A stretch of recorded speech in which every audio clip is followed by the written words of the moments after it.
Sunday కదా అని చెప్పాడు కదా బయటకు పోయి తిందామంటే మా ఫ్రెండ్ గాడు 1980s మిలిటరీ హోటల్ పోదాం మామ జబర్దస్త్ ఉంటుందంటే సైనిక్ పూరి బ్రాంచ్కి అయితే వచ్చేసినాం. ఇది వచ్చి 4th ఫ్లోర్లో ఉంది. మనం ఎంటర్ కాగానే విఘ్నేశ్వరుడు అయితే దర్శనం ఇస్తాడు. ఇంటీరియర్ మాత్రం అద్దరగొట్టేసిండు. ఇక మంచి వాల్ పేపర్స్ అయితే ఉన్నాయి. మంచి థీమ్ బేస్డ్ వాల్ పేపర్స్ తోటి అయితే మనకు మంచిగా అట్రాక్ట్ అయితే చేస్తుంది. ఫుడ్ విషయానికి వస్తే ముందుగా అయితే నేను చికెన్ ఫ్రై అట్లనే క్రిస్పీ కార్న్ అయితే ఆర్డర్ ఇచ్చిన.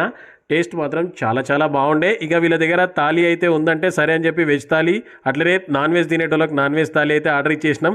ఇది చూడండి, ఇదంతా వెజ్ థాలీ చాలా బాగుంది. అట్లనే నాన్ వెజ్ థాలీలో 3 టైప్స్ ఆఫ్ నాన్ వెజ్ అయితే ఇచ్చి మిగతాన్ని వెజ్ కర్రీస్ అయితే ఇవ్వడం జరిగింది. ఇక టేస్ట్ విషయానికి వస్తే మాత్రం టేస్ట్ మాత్రం చాలా చాలా బాగుంది. వీళ్ళ దగ్గర బిర్యానీ కాకుండా ఇట్లా థాలీలో మనకు వైట్ రైస్ అయితే ఇవ్వడం జరుగుతుంది. కానీ చాలా టేస్టీగా అయితే అనిపించింది నాకైతే. ఇక ఫైనల్గా వీళ్ళ దగ్గర ఆప్రికాట్ డిలైట్ టేస్ట్ బాగుంటుంది మామ అంటే సరే అని చెప్పి అది కూడా తీసుకున్నాము. టేస్ట్ అయితే అద్దరు కొట్టేసిండు. చాలా చాలా మంచిగా అనిపించింది నాకు. మీరు కూడా అయితే ఒకసారి విజిట్ చేయండి, లైక్ చేయండి.